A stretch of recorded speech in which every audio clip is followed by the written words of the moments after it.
गिरीश महाजन साहेब नेमकं आमची पुराचा परिस्थिती पाहण्यासाठी आले होते का नेमकं आमची टिंगल करायला आले होते हेच आमच्या लक्षात येत नाही। कारण साहेब नुसतं हिथं आले, पुराच्या हिथं खाली चिखल लागतोय म्हणून आले का कसे आले, आणि नंतर हिथं हा रस्ता खचलेला आहे म्हणून 100 मीटरवर पूल असताना देखील साहेब पुढे आले नाही। मदत त्या म्हणलं की ती म्हणतात आम्ही काय खिशात पैसे घेऊन आलो का? ही जनतेच्या बांधापर्यंत जायचं तर त्या सोडून ह्या रोडच्या खालीच उतरायला तयार नव्हते। ज्यावेळेस जनतेने जास्त फोर्स केला खाली जाऊन उतरून बघा, त्यावेळेस मंत्री साहेब एका शेतकऱ्याच्या बांधावर गेले, बाकीचे हजारो शेतकरी आहेत।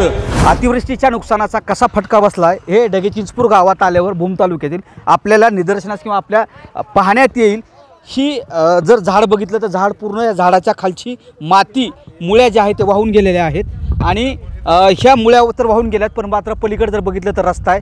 रस्ता बघा, पूल कसा उघडा झाला, म्हणजे किती रस्ता वाहून गेलाय, किती रस्ता जागेवरती राहिलाय ही वस्तुस्थिती। आणि इकडल्या बाजूला जर बघितलं तर शेत आहे, त्याच्या पलीकडे बघितलं तर द्राक्षाची बाग आहे, आणि याचीच पाहणी करण्यासाठी आत्ता जलसंपदा मंत्री गिरीश महाजन हे आले होते। आणि इथं आल्यानंतर शेतकऱ्यांचा जो आहे तो संताप अनावर झाला।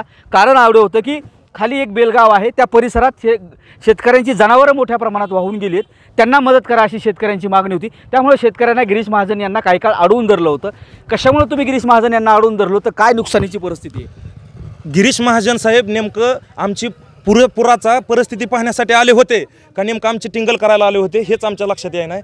कारण साहेब आमच्या ज्या शेतकऱ्याच्या 40 गाया वाहून गेल्या त्या शेतकऱ्याकडे नेमके आले होते का नेमके इथं रस्त्यावरच बघून हा पाठपुरावा करण्यासाठी आले होते, आमच्या लक्षात आलेलं नाही। कारण साहेब नुसतं हिथं आले, पुराच्या हिथं खाली चिखल लागतोय म्हणून आले का कसे आले, आणि नंतर हिथं हा रस्ता खचलेला आहे म्हणून 100 मीटरवर पूल असताना देखील साहेब पुढे आले नाहीत। डायरेक्ट साहेब पुढे बोलून गेले। आमचे बाकीचे शेतकरी त्यांना अडवत होते, सांगत होते की आमची पुढची परिस्थिती बघा, हजारो शेतकऱ्यांच्या नदीकाठचं नुकसान झालं आहे ते बघा, आणि जनावरं एका शेतकऱ्याची 10-10, 20-20 जनावरं वाहून गेलेत अक्षरशः, ते बघायचं सोडून साहेब हिथूनच निघून गेलेत। हेच आमच्या लक्षात आलं नाही की साहेब आमच्या नेमकी परिस्थिती बघण्यासाठी आले होते का नेमके आमची टिंगल करायला आले होते हेच लक्षात आलं नाही। काय भावना आहेत मला सांगा? गिरीश महाजन आले होते, शेतकऱ्यांनी काही काळ त्यांना अडवून धरलं होतं, शेतकरी म्हणून काय प्रतिक्रिया आहे? शेतकरी म्हणून त्यांना एकच प्रतिक्रिया होती आमची की इथून पुढे येऊन पाहणी करावा, पुढच्या अधिकाऱ्यांना त्यांचे इंटिमेशन द्यावं, आम्हाला काहीतरी मदत करावा, स्वतःहून नाही। तिथूनच माघारी गेले, ते पुढचं बंधाऱ्याचं अहो नदीचं पात्रच फुटलंय, फक्त ती बंधारा तुंबलाय, बंधाऱ्याची लोक लक्ष देत नाहीत। ती तुंबलेलं पाहण्यासाठी बघायला बोललो त्यांना, तिथपर्यंत आलेच नाहीत, ती तिथून माघारी गेले। मग ती व्यथा नेमकं आमची काय, आम्हाला व्हिडिओ काढून आणून दाखवावं लागला त्यांना। व्यथा आहे हां, इरिगेशन ऑफिस पाटबंधारे खाती, ती बंधारे जे आहेत ती जी साफसफाईचं जे काम आहे ती कोणत्या खात्याकडे ही त्यांना माहीत नाही।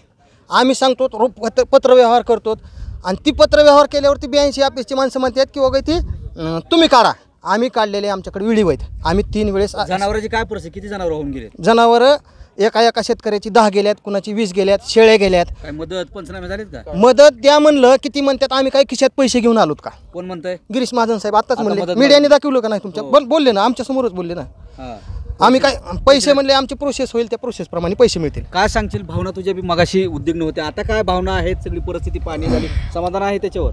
समाधानी तर नाही, तर कारण जनता ही मंत्री साहेब याच्यात म्हणल्यानंतर काहीतरी आशेने त्यांच्याकडे बघत होते, पण मंत्री साहेब ही जनतेच्या बांधापर्यंत जायचं तर त्या सोडून ह्या रोडच्या खालीच उतरायला तयार नव्हते। ज्यावेळेस जनतेने जास्त फोर्स केला खाली जाऊन उतरून बघा, त्यावेळेस मंत्री साहेब एका शेतकऱ्याच्या बांधावर गेले, मग बाकीचे हजारो शेतकरी आहेत, त्यांचं नुकसान कुणी बघायचं? सर्वांचं नुकसान झालं आहे। हे एका शेतकऱ्यावर येऊन जर का तुम्ही जर का सर्वे जर करणार असताल, आणि नुसते आम्ही मदतीचं आश्वासन देत होतं, आश्वासनावर नाही चालत। तुम्ही तिथं गेला तर ज्या शेतकऱ्याचं नुकसान झालं त्याला आधार देणं गरजेचं होतं, ते तुम्ही आधार देण्यासाठी तुमच्याकडे टाईम नाही, आधार देण्यासाठी टाईम नाही तुमच्याकडे। काय सांगशील, काय भावना आहेत? आता सगळं नुकसान गेले, वाहून गेले, गावात काय सगळं? 4 दिवस झालं गावात कसलाही संपर्क नाहीये। 3 गाव आमचे 3 रोड जोडतात, एकही रोड आमच्या जागेवर नाही, यायला कोणी तयार नाही। अक्षरशः अख्खा हा भूम चिंचपूर रोड वाहून गेला आहे।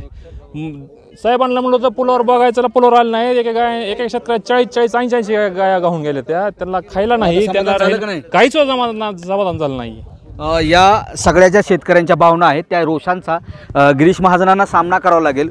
इतक्या दिवस संयमानं आणि शांततेनं चालणारा शेतकरी आता कुठेतरी शेतकऱ्यांचा संयमाचा बांध फुटण्याची वेळ झालेली, का तर नुकसानच तेवढं आहे आणि नुकसानीची पाहणी करण्यासाठी येत असाल तर शेतकऱ्याचं समाधानसुद्धा करणं गरजेचं आहे. मात्र तेच होताना कुठेतरी दिसत नाही आहे. म्हणूनच या शेतकऱ्यांच्या भावना तीव्र झाल्या व शेतकऱ्यांच्या रोषाचा गिरीश महाजन यांना सामना करावा लागला आहे. सागर जाधवसह बालाजी निरपण, न्यूज 18 लोकमत, डगे चिंचपूर, बूम.